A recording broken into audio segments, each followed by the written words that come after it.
সবচেয়ে আল্লাহর কাছে লাখো কোটি আরেকটা শুকরিয়া, সেটা হলো এই আমি 1990 সালে ঢাকাতে আসছি, এই প্রথম কোনো একটা ছেলের পিছনে একটা সরকার প্রধান, একটা রাষ্ট্রপ্রধানের পিছনে নামাজ পড়তে পারলাম। সেই 91 সাল থেকে শুরু হয়েছিল মহিলা শাসন। মূলত এই শাসন আমরা চাই না, আমরা চাই একজন কঠোর সুন্দর নেতৃত্ব চাই, এবং যার পিছনে আমরা প্রত্যেকবার আমরা নামাজ পড়তে পারি, এরকম সরকারই আমরা চাই। এই সরকার আমাদের জন্য অত্যন্ত ভালো, অত্যন্ত সফল। আসসালামু আলাইকুম।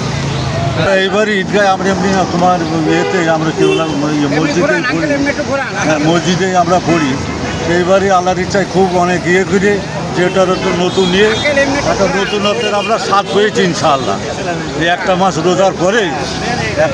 রোজার পরে আল্লাহর ইচ্ছায় একটা আলাদা একটা তৃপ্তি স্বাদ একটা যেন এর ভিতরে সেই ইয়েটা আমরা পাইছি কোটি শুকরিয়া যে আমরা ইনশাআল্লাহ বাংলার মানুষ একটা প্রধানমন্ত্রীর সাথে আমরা নামাজ আদায় করতে পারলাম। এটা যেন আল্লাহ আমাদের সামনে দিন অব্যাহত রাখে, এটাই আমরা আল্লাহর কাছে কামনা করি ইনশাআল্লাহ। তাই না, অ্যাকচুয়ালি মহিলা প্রধানমন্ত্রীর তো গজব, এটা কোরআন বা হাদিসেও নাই যে নেতা কখনো মহিলা হবে না, সেটা পুরুষ হতে হবে। তা হয়তো আল্লাহ আমাদের এই সুযোগ করে দিয়েছে, ছাত্র জনতা এটা আমাদের সুযোগ করে দিয়েছে।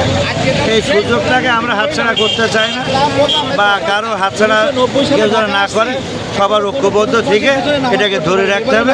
কিন্তু ব্যক্তিগতভাবে ব্যক্তিগত দলের জন্য আলাদা চিন্তা করে কেউ যেন না করে।